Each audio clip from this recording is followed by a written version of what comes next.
गाड़ी चला। तो चलिए शुरू करते हैं। हफ्ते 10 दिन में आपके बयानों पर मैं गौर कर रहा था। हर रोज निशाना तो आप साध रहे हैं, पर निशाना साध रहे हैं अमित शाह पर, देश के गृह मंत्री पर। क्यों? मेरी मर्जी जी, मेरी मर्जी अनवर भाई। दिल्ली की कानून व्यवस्था बहुत ज़्यादा ख़राब होती जा रही है और ख़ासकर पिछले 2-3 साल के अंदर जिस तरह से दिल्ली के ऊपर गैंगस्टर्स ने कब्जा कर लिया है। बिजनेसमैन हैं, उनको फिरौती की कॉल्स आती हैं, अगर वो पैसे ना दें तो अगले दिन उनके दुकान के ऊपर शूट आउट हो जाता है। वो गुंडे आते हैं और बंदूकें चला के चले जाते हैं, गोलियां चला के चले जाते हैं।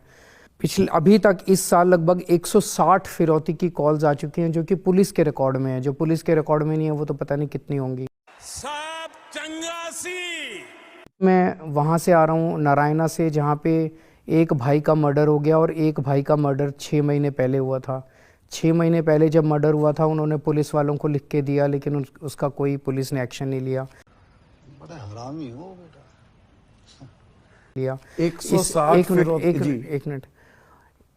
महिलाओं के साथ बलात्कार हो रहे हैं, महिलाओं के का किडनैपिंग करके गैंग रेप हो रहे हैं।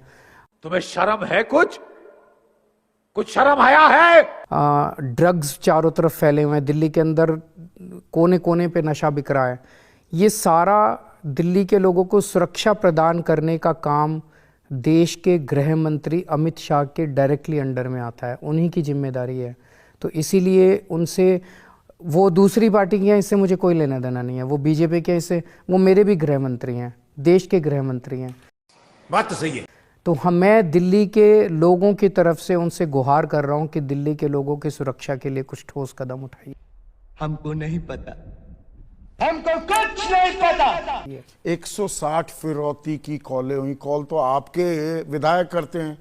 दिल्ली पुलिस ने गिरफ्तार इसलिए किया नरेश बाल्यान को कि सांगवान नाम के एक गुंडे के साथ वो लगातार संपर्क में था। नहीं, मैं नहीं मानता। नरेश बाल्यान को सांगवान के कॉल्स आते थे। सांगवान नाम के कोई गैंगस्टर, कोई नन्नू कोई नाम है उनका, उसके 35 या 40 बार इसके पास कॉल आए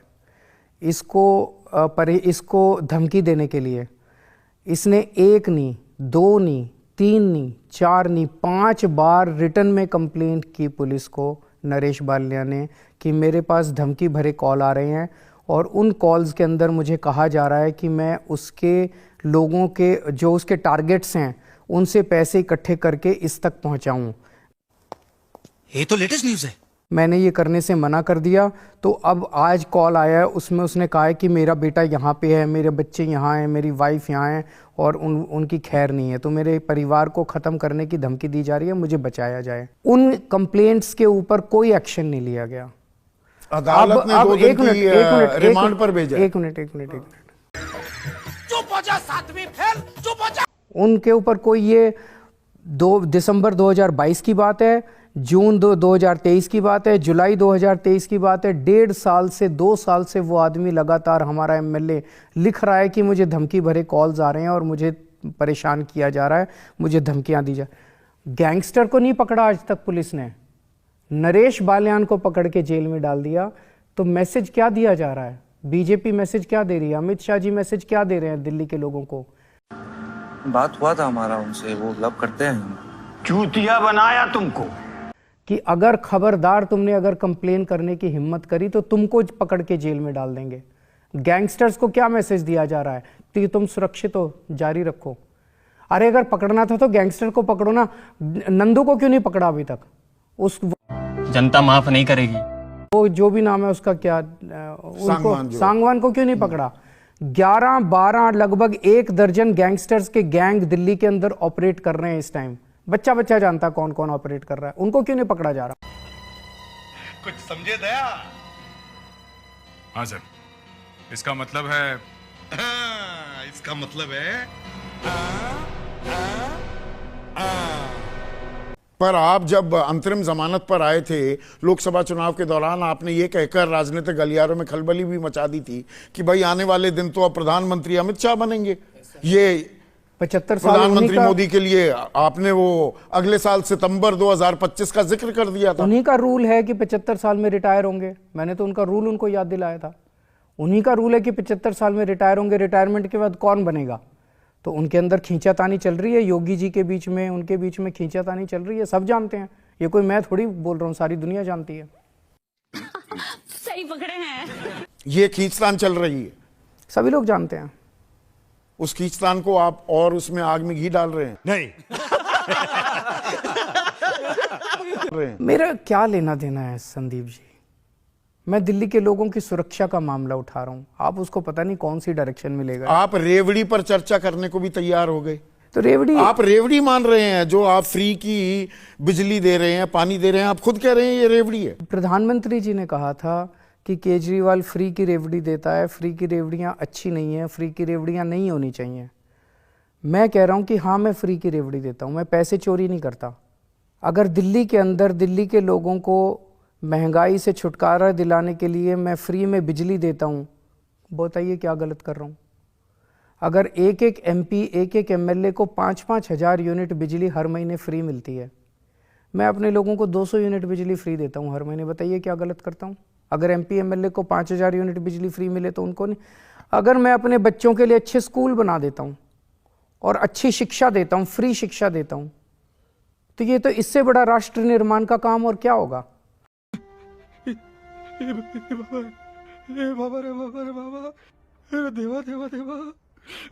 मैं तो तेरे को हरामी समझता था, तो राम निकला रे, देव मानुस निकला रे। डेनमार्क देता है, स्विट्जरलैंड देता है, जापान देता है, लंदन देता है, अमेरिका देता है, फ्री शिक्षा देते हैं अपने बच्चों को। मैं भी दे रहा हूं अपने बच्चों को। मैं अगर उनके लिए अच्छे अस्पताल बना देता हूं, अच्छे मोहल्ला क्लिनिक बना देता हूं, उनका इलाज फ्री कर देता हूं, इससे अच्छा राष्ट्र निर्माण का काम क्या होगा। ये फ्री की रेवड़ी है। बात तो सही है। ये सारे जितने यूरोपियन कंट्रीज हैं, जितने डेवलप्ड कंट्रीज हैं, सब में फ्री हेल्थ सर्विसेज हैं। अगर मैंने दिल्ली में 24 घंटे बिजली कर दी, आपका बिजली कट नहीं लगता, पावर कट नहीं लगता आपका, तो ये इससे अच्छी बात और क्या हो सकती है। बिजली देते हैं, 24 घंटे बिजली देते हैं, अच्छी शिक्षा देते हैं, फ्री शिक्षा देते हैं, अच्छी स्वास्थ्य सेवाएं देते हैं, फ्री स्वास्थ्य सेवाएं देते हैं, महिलाओं को बस में फ्री सफ़र देते हैं, बुजुर्गों को फ्री तीर्थ यात्रा कराते हैं और फ्री पानी देते हैं।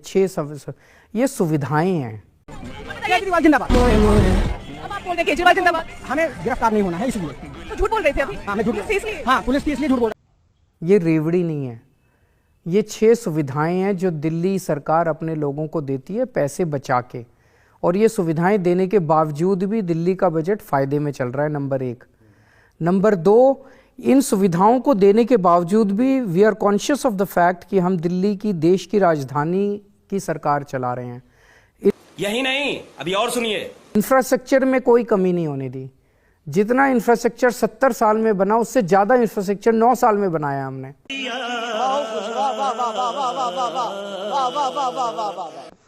जैसे दिल्ली में मेरी सरकार 2015 के पहले टोटल 200 किलोमीटर की लाइन लगी थी मेट्रो की।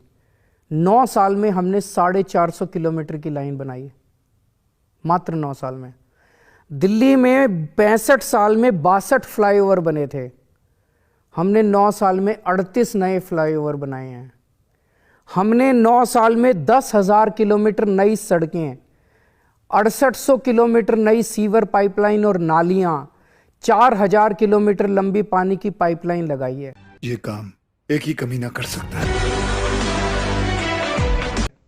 मेरी सरकार बनने के पहले दिल्ली में मात्र 25,000 सीसीटीवी कैमरे थे, हम लोगों ने 3 लाख सीसीटीवी कैमरे लगाए, which is more than any other city in the world. New York से ज्यादा, टोक्यो से ज्यादा, लंदन से ज्यादा सीसीटीवी कैमरे। ये केंद्र सरकार के समर्थन के बिना हो सकता था। जली ना, तेरी भी जली ना। दिल्ली की एक मिनट आ रहा हूं उससे। मेरे से पहले 66,000 स्ट्रीट लाइट्स थी दिल्ली के अंदर, आज 4 लाख से ज्यादा स्ट्रीट लाइट्स हैं दिल्ली के अंदर। इंफ्रास्ट्रक्चर में किसी तरह की कमी नहीं होने दी। ये सारा हमने किया क्योंकि एक ईमानदार सरकार है, हम पैसे बचा रहे हैं। आप खुद बताइए, उत्तर प्रदेश का एग्जांपल ले लीजिए। उत्तर प्रदेश में ना बिजली फ्री है, ना पानी फ्री है, ना स्कूल अच्छे हैं, स्कूलों का बुरा हाल है, ना स्वास्थ्य सेवाएं अच्छी हैं, उनका बुरा हाल है, कुछ भी नहीं है इनमें से। उसके बावजूद 80,000 करोड़ का उनका वो लॉस का बजट है। क्यों?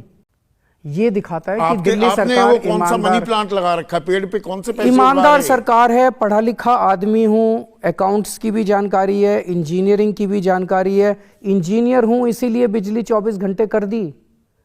पूरे देश में एक दूसरा राज्य बता दीजिए जहां 24 घंटे बिजली आती है। इनका 30 साल से गुजरात में इनकी सरकार चल रही है बीजेपी वालों की, अभी भी वहां पे पावर कट लगते हैं।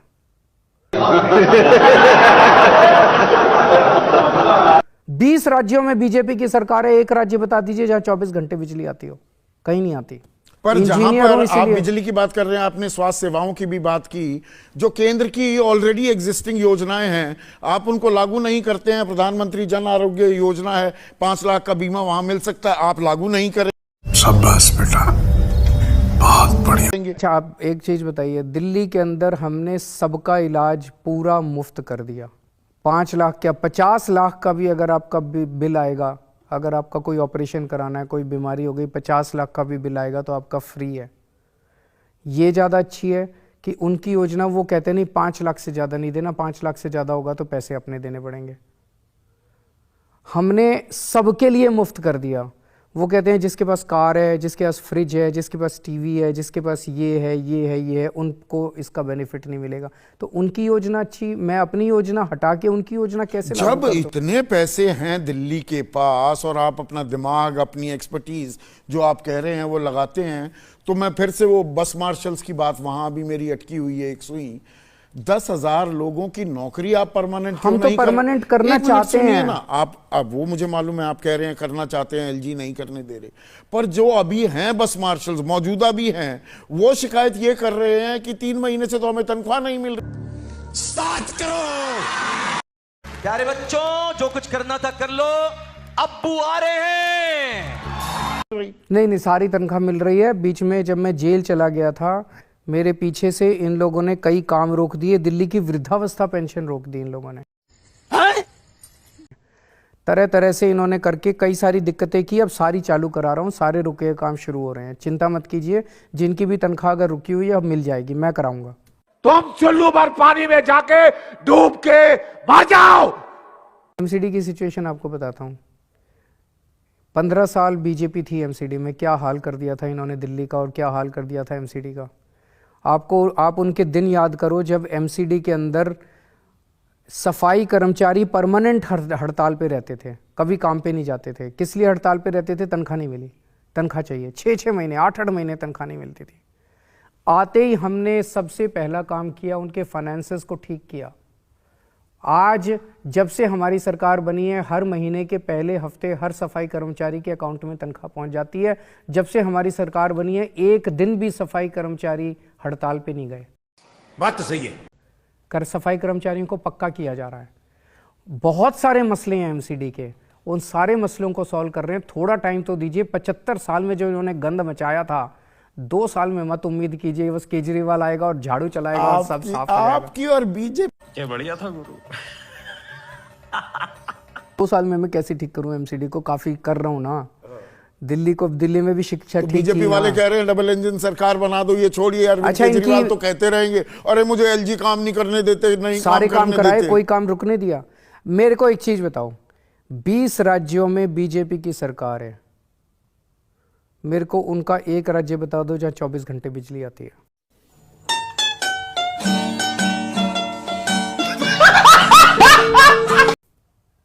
आप बता दो, आप तो इतने बड़े पत्रकार हो। मेरे को एक राज्य बता दो जहां बिजली फ्री है।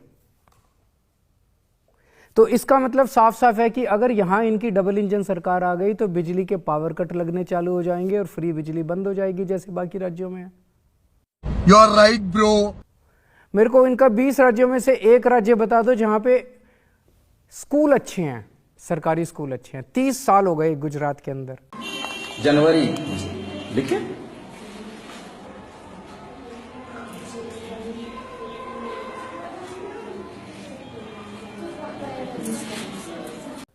आप गए हैं वहां के सरकारी स्कूलों में?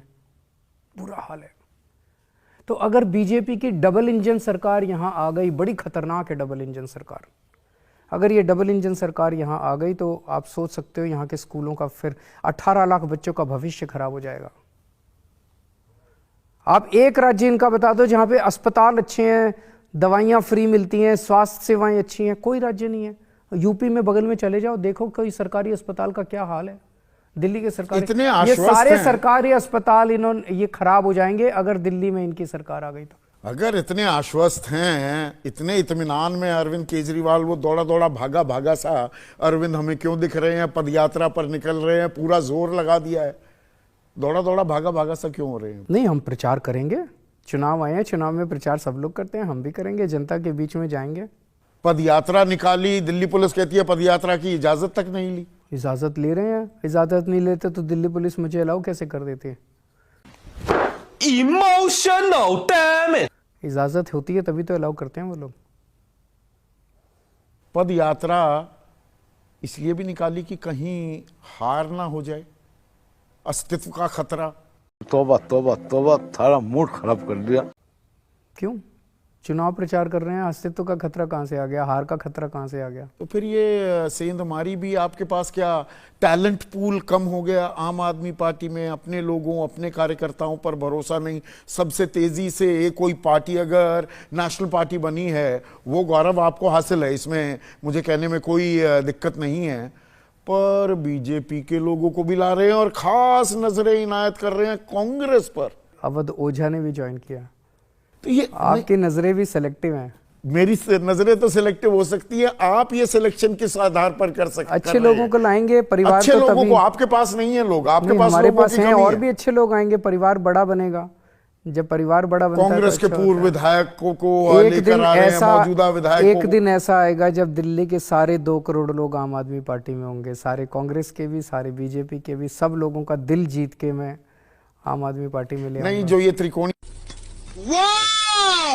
ब्यूटीफुल। खत्म, bye bye, tata, goodbye, गया।